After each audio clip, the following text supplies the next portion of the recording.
नवीन शैक्षणिक सत्र 2026-27 जो कि 1 अप्रैल 2026 से प्रारंभ हो जाएगा और 1 अप्रैल को हमें प्रवेश उत्सव का आयोजन करना है और नवीन सत्र की शुरुआत करना है।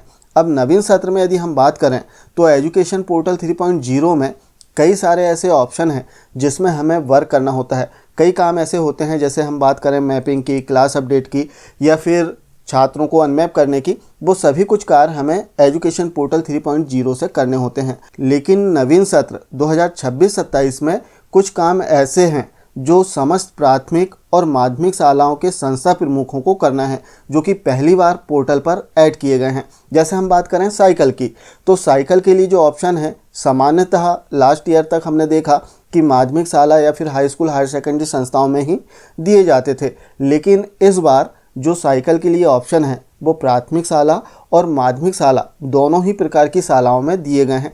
तो समस्त प्राथमिक और माध्यमिक शालाओं के संस्था प्रमुखों को जो साइकिल से संबंधित कार्य हैं वो करने होंगे इस नवीन सत्र में। साथ ही हमने लास्ट के वीडियो में देखा था कि मार्च माह में हमें क्लास अपडेशन कर लेना है, मैपिंग कर लेना है। हालांकि इस संबंध में जो आदेश है लोक शिक्षण संचालनालय मध्य प्रदेश भोपाल के द्वारा 2 फरवरी 2026 को जारी किया गया है, जिसमें बताया गया कि नामांकन से संबंधित समस्त कार्य 100% नामांकन मार्च माह में ही पूर्ण करने का लक्ष्य रखा गया है। अर्थात मार्च माह में हमें प्रयास करना है कि हमारी मैपिंग हो जाए, छात्रों की जो क्लास है इसे अपडेट कर लें। अब इसमें कुछ शर्तें भी दी गई है, जैसे कक्षा 5 और 8 के छात्रों की हम बात करें तो इसमें बताया गया, जैसे इसका बिंदु क्रमांक 3.2 हम देखें तो इसमें बताया गया कि कक्षा 5 और 8 के छात्रों के लिए जो संस्था प्रमुख हैं वे सहमति पत्र, जो कंसेंट लेटर है, वो लेंगे और किस संस्था में वो पढ़ना चाह रहा है वो इसमें सहमति पत्र में वो लिख कर देंगे और इसके आधार पर छात्रों का जो प्रोविजनल एडमिशन है, अनंतिम प्रवेश, वो संस्था में दिया जाएगा और इसके लिए हमारे शिक्षक ऐप के माध्यम से कार्रवाई करना होगा। तो इस प्रकार से काफ़ी कुछ नए कार्य हैं जो नवीन सत्र में हमें करने होंगे। हम देख रहे थे साइकिल से रिलेटेड कार्य जो कि सभी प्राथमिक और माध्यमिक शालाओं के संस्था प्रमुखों को या कहें शिक्षकों को करना है। तो आइए देखते हैं कि साइकिल के लिए जो सत्यापन है या फिर साइकिल के लिए छात्रों की जो सूची है अगली संस्था में कैसे प्रेषित करना है। तो इसके लिए सबसे पहले तो हमें किसी भी ब्राउज़र में एजुकेशन पोर्टल 3.0 को ओपन करना है और इसमें अपनी संस्था के UDICE कोड और पासवर्ड से लॉगिन कर लेना है। जैसे ही हम लॉगिन करेंगे एक नया इंटरफेस हमारे सामने आ जाएगा, जहाँ पर आप देख सकते हैं कि स्कीम मैनेजमेंट का एक ऑप्शन दिया गया है। आपको इसे ओपन कर लेना है।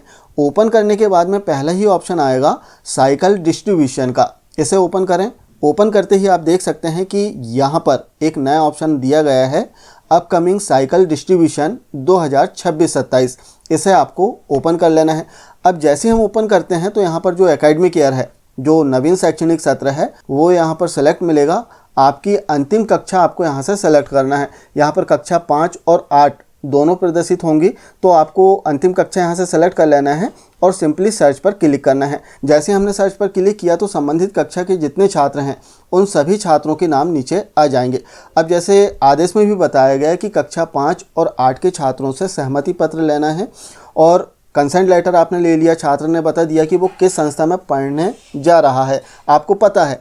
तो जैसे एक एग्जांपल हम लेते हैं कि हमारी संस्था में 10 छात्र हैं, 10 छात्र में से हो सकता है कि 5 छात्र किसी एक ही संस्था में पढ़ना चाह रहे हैं, तो हमें उन 5 छात्रों को सेलेक्ट कर लेना है कुछ इस प्रकार से। जैसे हम सेलेक्ट करेंगे तो इसके बाद में नीचे एक बॉक्स ओपन हो जाएगा। जैसे हमने सेलेक्ट किया और नीचे जब स्क्रीन को हम स्क्रॉल करेंगे तो नीचे आप देख सकते हैं कि एक बॉक्स ओपन हो गया है।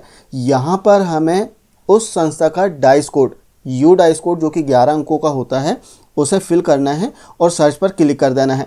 सर्च पर क्लिक करने के बाद में संस्था का नाम आ जाएगा, आपको सिंपली उस संस्था में मैप कर देना है। और ऐसा भी हो सकता है कि आपकी संस्था में जितने भी छात्र हों वो सभी अलग अलग स्कूल में पढ़ना चाह रहे हों, तो आपको सभी छात्रों को अलग अलग टिक करके अलग अलग संस्था का UDICE कोड यहाँ पर फिल करना है, सर्च करना है और उसे सेलेक्ट कर लेना है। तो इस प्रकार से सभी प्राथमिक और माध्यमिक शालाओं के संस्था प्रमुखों को एक महत्वपूर्ण कार्य करना है, जिसमें साइकिल के लिए छात्रों का जो स्कूल, वो जिस भी स्कूल में जाना चाह रहे हैं उस स्कूल का डाइस कोड फिल करके उन्हें सेलेक्ट कर लेना है, उन्हें उस स्कूल में सेव करना है। तो इस प्रकार से हम देखें तो पोर्टल में कुछ नए ऑप्शन ऐड किए गए हैं, साथ ही भविष्य में कुछ नए अपडेट भी आ सकते हैं। जो भी नए अपडेट पोर्टल में आएंगे या फिर नए जो कार्य आएंगे, वीडियो के माध्यम से आपको जानकारी जरूर दी जाएगी।